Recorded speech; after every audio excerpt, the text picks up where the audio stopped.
Berlatar pada tahun 1991, cerita diawali dengan memperlihatkan seorang anak bernama Koin yang tinggal berdua dengan ibunya. Ia memiliki kekurangan fisik, yaitu mohon maaf hanya memiliki satu kaki, di mana si ibu bernama Meliani sengaja menutup kedua mata putranya menggunakan kain dan memperingatkan untuk jangan pernah membuka penutup mata tersebut. Apa tujuannya? Mantan suami Meliani seketika datang melakukan KDRT tepat di samping anak mereka. 치밀하구만, 치밀해.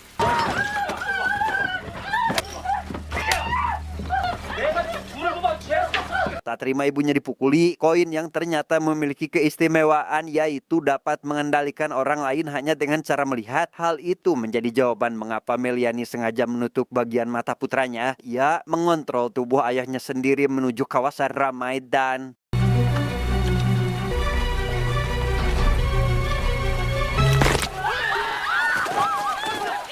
khawatir Koin akan menjadi dampak buruk di masa depan, Meliani lekas membawanya ke pinggiran sungai berniat untuk mengakhiri semuanya. Namun hal tak terduga seketika terjadi di mana Koin yang masih ingin tetap hidup berhasil melubangi kain yang menutup bagian kepalanya. Namun karena tak tega jika harus menghabisi ibu yang telah melahirkannya, ia pun memilih pergi untuk menjalani kehidupan yang baru.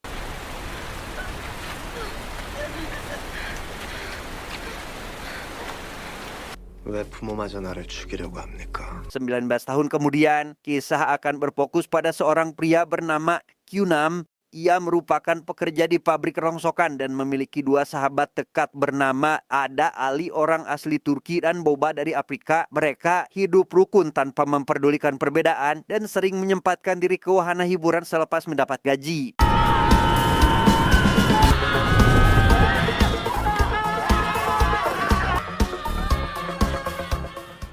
Dalam perjalanan pulang, Kyunam yang rupanya paling dekat lebih dulu turun dari mobil yang baru saja satu langkah berjalan. Ia diminta berhenti oleh Boba yang ingin memberikan hadiah karena tepat hari ini Kyunam rupanya ulang tahun, tapi tiba-tiba 형 축하해. 사랑하는 거 알지? 고마워. keesokan paginya, Ali bersama Boba yang setia menunggu di rumah sakit merasa senang karena Kyunam baik-baik saja. Di mana kabar terakhir dari seorang perawat yang mengatakan jika pasien telah pulih dalam waktu singkat membuat mereka curiga bahwa sahabatnya ini memiliki keistimewaan. Namun masalah besar yang harus dihadapi saat ini, Kyunam telah dipecat dari pekerjaannya. 사장이 이제 나오지 말래. 축하해. Karena hari itu juga Kyunam merasa baikan, ia yang saat ini sudah berada di rumahnya langsung menghubungi beberapa perusahaan yang buka lowongan kerja, yang mana setelah gagal beberapa kali, akhirnya menemukan perusahaan bernama Utopia yang tidak memperdulikan masalah pengalaman, sehingga tanpa buang waktu, Kyunam pun langsung mendatangi perusahaan tersebut.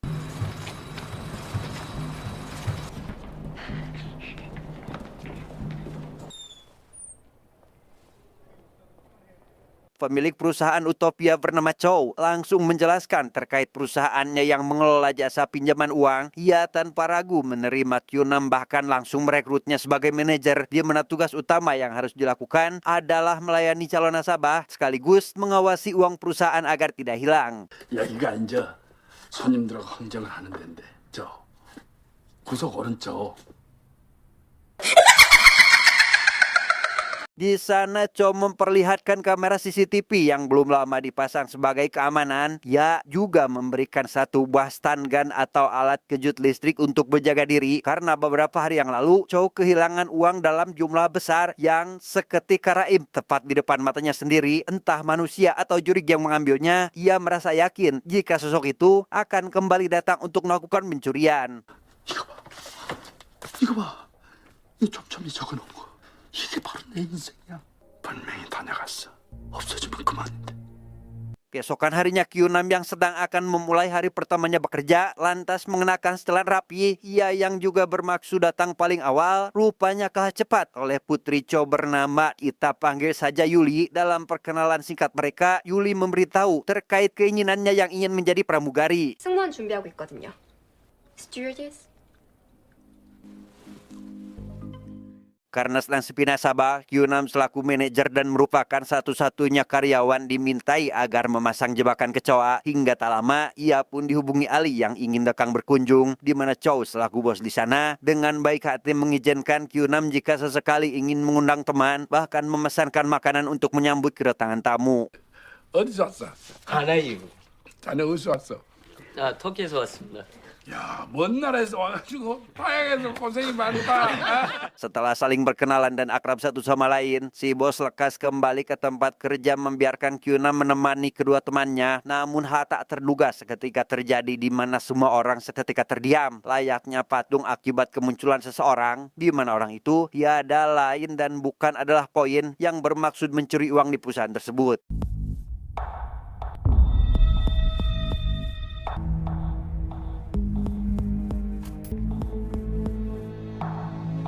Dengan kemampuan yang dimilikinya, Koin menggerakkan tubuh Choi untuk mengambil uang yang tersimpan dalam brankas. Namun situasi seketika berubah di mana Q6 tanpa diduga dapat memontrol tubuhnya sendiri. Terkejut dengan hal itu, Koin pun memanfaatkan Ali dan rekannya untuk menahan Q6 supaya tidak macam-macam sampai akhirnya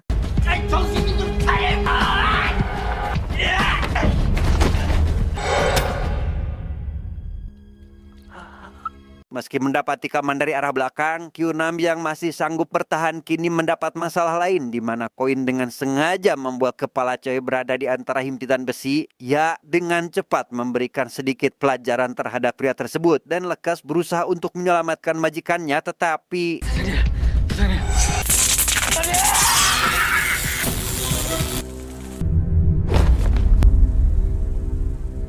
setelah kembali siuman, Q6 yang lebih dulu pulih tanpa membutuhkan bantuan medis dengan cepat mengantarkan Choi menuju ruang ICU. Namun sayang nyawa majikannya tidak tertolong karena telah menghembuskan napas terakhir. Sementara Koin yang kini khawatir karena baru pertama kali menemukan seseorang seperti Q6 tidak dapat berpikir tenang akibat kejadian sebelumnya.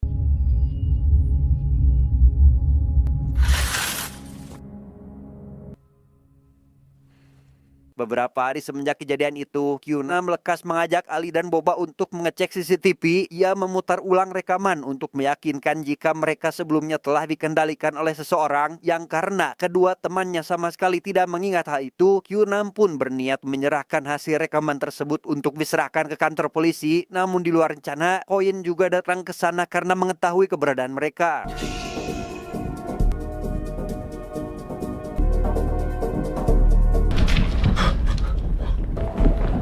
Dan ya, kemunculan beberapa warga yang berusaha menerobos masuk membuat Q6 dan temannya tidak memiliki pilihan lain kecuali harus melarikan diri. Ia yang teringat belum sempat mengamankan hasil rekaman CCTV, lekas kembali masuk untuk mengambilnya terlebih dahulu dan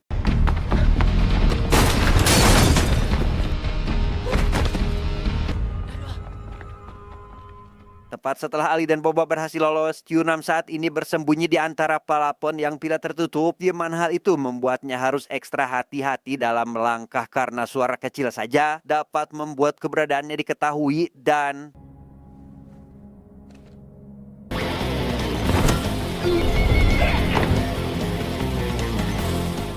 setelah berhasil lolos dengan cukup mudah, Q6 dengan cepat mengendarai mobil untuk mengejar Koin yang sudah berusaha kabur, di mana pelariannya yang terbatas serta harus berhenti akibat jalan buntu, kini tidak dapat berbuat apa-apa karena sorot lampu mobil membuat mata Koin tidak dapat melihat dengan jelas. Namun karena masih ada sedikit ruang, Koin pun dapat mengembalikan situasi dan 보이면 조정할 수 있다고.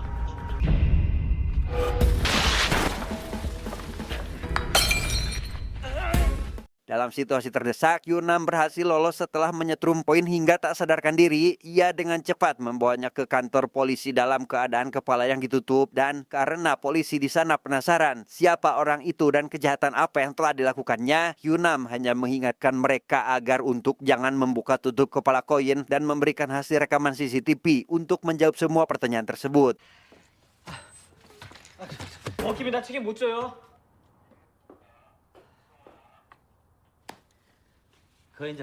Tak lama, Q6 dihampiri kepala polisi yang ingin mengetahui lebih detail terkait koin yang dapat mengendalikan seseorang. Ia yang diketahui tidak terpengaruh oleh mata pria itu membuat si kepala curiga jika semua ini hanya sandiwara. Sehingga untuk memastikannya, kepala polisi itu pun meminta bawahannya agar melepas penutup mata pada kepala koin sehingga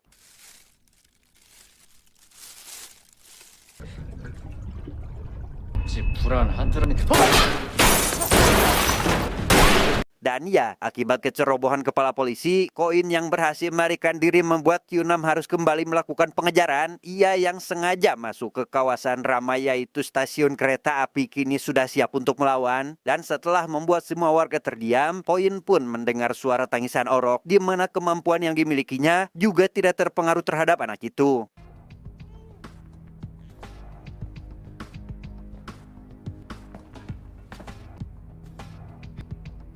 Tanpa mempermasalahkan hal tersebut, koin yang diberi saran agar berhenti menyalahgunakan kemampuan sama sekali tidak peduli dan tetap fokus pada tujuannya. Ia mengendalikan hampir 90% calon penumpang kereta untuk menahan Q6 supaya tidak dapat menyentuhnya. Namun karena hal itu tidak cukup, koin pun menemukan cara lain yaitu menjadikan si orok sebagai pengalih perhatian dan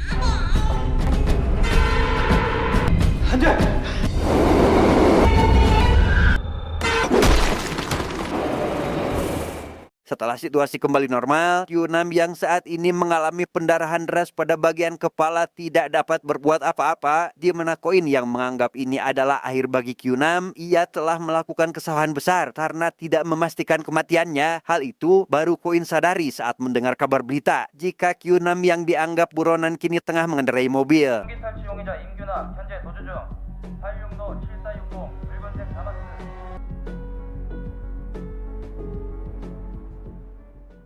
Keesokan harinya, Q6 yang sudah biasa sembuh tanpa bantuan medis lekas menemui Ali dan Boba di tempat kerjanya. Ia yang bersikeras ingin menangkap koin diingatkan oleh Ali bahwa itu merupakan pekerjaan polisi. Namun mengingat warga termasuk aparat tidak dapat berkutik di hadapan sosok itu, Ali pun akhirnya bersedia ikut setelah diingatkan oleh Boba jika tidak ada satupun orang yang mengerti situasi ini kecuali mereka.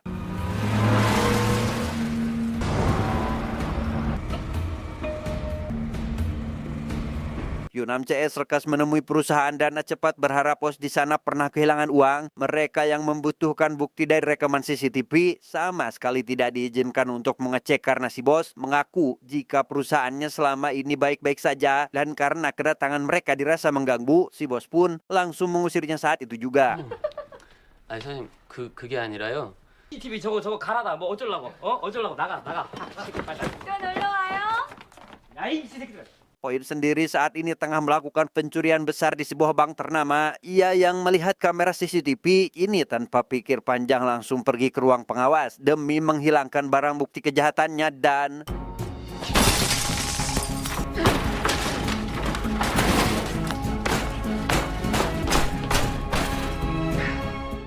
sejenak kita tinggalkan dulu koin dan beralih pada ibunya yang kedatangan tamu beberapa orang polisi. Ia yang dimintai agar memberitahukan terkait keberadaan anaknya tentu sama sekali tidak dapat menjawab karena sudah puluhan tahun tidak bertemu. Hingga tak lama Meliani seolah melihat putra kecilnya datang di mana hal itu rupanya bukanlah sebuah halusinasi tetapi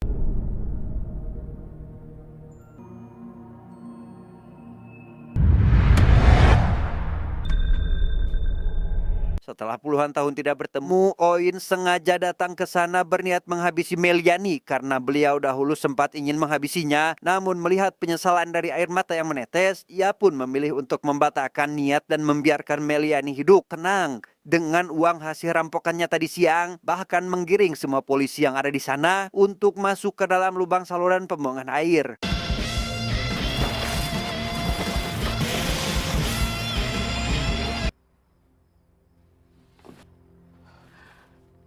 Keesokan harinya Q6 yang tengah mencari keberadaan koin bersama kedua temannya seketika tertidur lelap saat mendengar lantunan lagu. Ia baru sadar saat hari sudah gelap, di mana saat ini Ali tengah kesulitan mengendarai mobil karena Boba dikendalikan oleh koin yang ada di sekitaran itu dan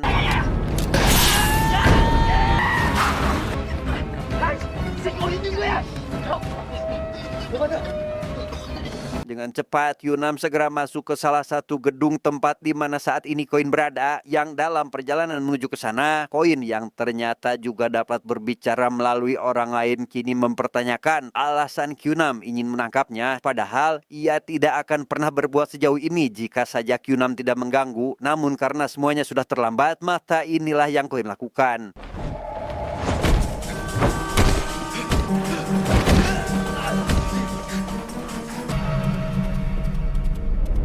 Setelah situasi kembali normal, Yunam yang tidak ingin ada lagi korban jiwa langsung keluar dari dalam gedung. Sementara Koin yang juga keluar namun melalui jalur belakang kini mendapat masalah, di mana Ali dan Boba sudah bersiap di posisi untuk menembakkan pistol cahaya, tetapi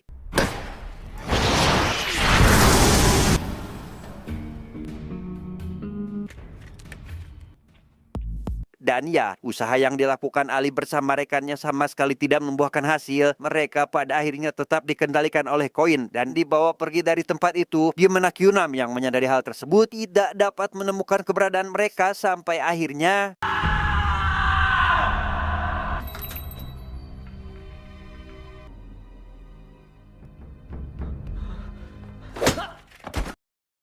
disinilah Yunam bersama dua temannya sekarang berada di perusahaan Utopia dalam posisi siap digantung. Ia yang tidak ingin kehilangan mereka lekas memohon supaya Koin memberikan toleransi. Namun seperti yang sudah kita tahu, Koin tentu tidak akan menerima permohonan tersebut sebelum memastikan Yunam tidak akan lagi mengganggu kehidupannya sehingga 장 많았다.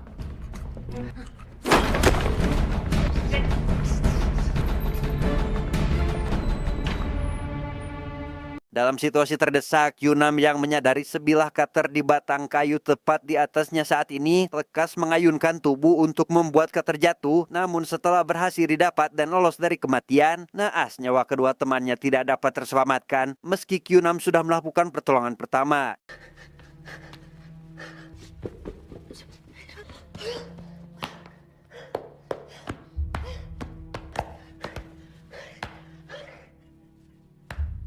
Tak terimakah hal itu, Yunam yang emosi langsung melakukan pengejaran tepat saat Koin mengambil kendaraan milik orang lain. Ia yang melihat Yuli dibawa oleh pria tersebut segera mengambil mobilnya yang terparkir untuk mengejar. Sempat kesulitan karena Koin memanipulasi pikiran pengendara lain. Yunam pun mendapat masalah baru di mana mobil yang digunakannya malah ngebul karena dia aja kebut-kebutan.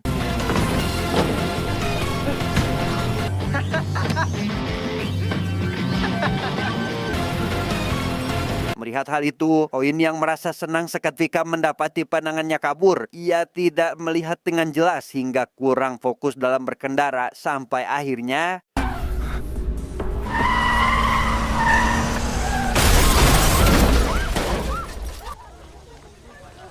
karena kaki palsu yang digunakannya terlepas, Koin yang melihat Yunam semakin dekat tidak memiliki pilihan kecuali menggunakan kemampuannya untuk membuat semua pengendara mobil di sana menghentikan pria itu. Sedangkan Yunam yang tidak tahu lagi harus berbuat apa, ia seolah merasa kehadiran Ali dan Boba ada di sampingnya. Mereka memberikan petunjuk agar Yunam menghidupkan salah satu fitur rahasia dan tiba-tiba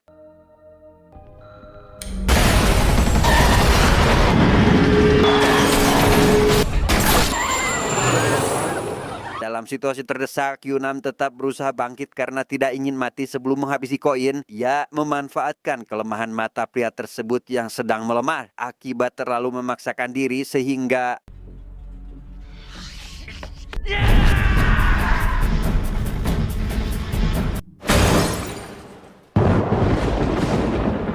beberapa hari kemudian, Yunam yang berhasil selamat namun mengalami stroke akibat kejadian sebelumnya, kini harus berjalan dengan bantuan kursi roda. Ia yang mengetahui Yuli akan berangkat untuk memulai profesi baru sebagai pramugari lekas pergi ke stasiun kereta api untuk melihat keberangkatannya. Namun hal tak diduga seketika terjadi tatkala seorang anak jatuh ke bawah rel kereta tepat saat kereta hampir tiba di sana dan